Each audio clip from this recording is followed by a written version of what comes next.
Bonjour et bienvenue à cette présentation des fonctions Front Office de Epicerio, l'application de gestion des épiceries coopératives et participatives.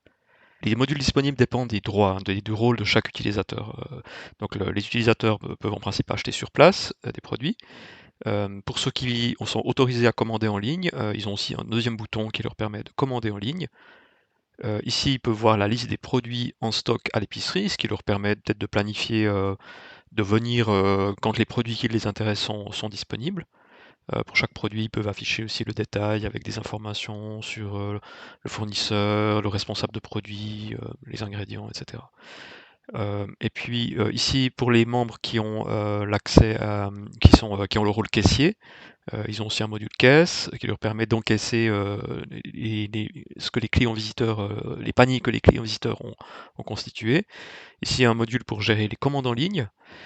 Là, vous avez une liste de membres, ce qui vous permet peut-être de voir les coordonnées des gens à qui vous travaillez dans l'épicerie, si vous devez leur poser des questions. Ce module est désactivable pour les épiceries qui ne souhaitent pas divulguer trop de données personnelles. Ici, vous avez une page guide qui est bien utile. Là, l'épicerie peut à tout moment tenir à jour cette page en back-office.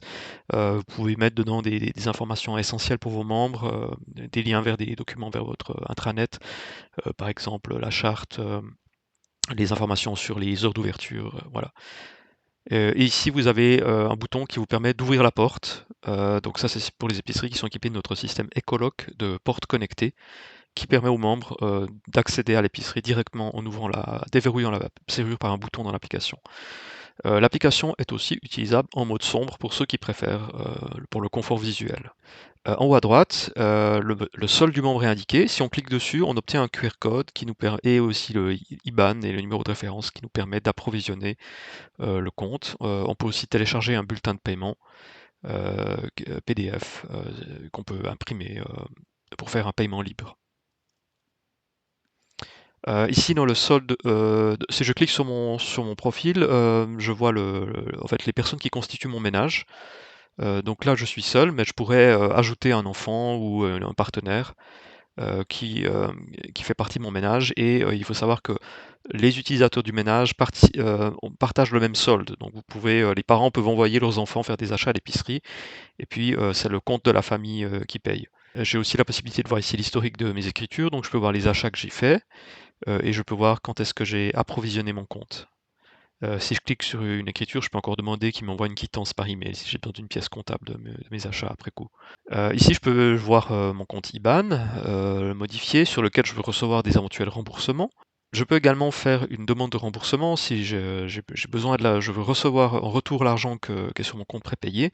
Je peux demander de recevoir 100 francs en retour.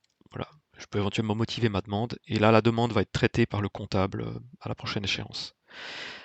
Également, les membres peuvent annoncer les dépenses. Ces dépenses seront directement payées, en fait remboursées sur leur solde, avec lequel ils peuvent faire des achats. Ça évite des écritures bancaires inutiles pour le comptable. Donc, par exemple, si dans le cadre de mon travail à l'épicerie, j'ai acheté des produits de nettoyage pour 20 francs, pour l'épicerie acheté à Migros, et je peux joindre aussi une pièce comptable, soit une photo que je fais avec mon appareil mobile, ou un fichier PDF, si c'est une commande en ligne. Voilà, et ensuite je valide. Elle est en attente de traitement et le comptable va la traiter dès que possible. Voilà, c'était une présentation des principales fonctions Front Office. N'hésitez pas à regarder les autres vidéos.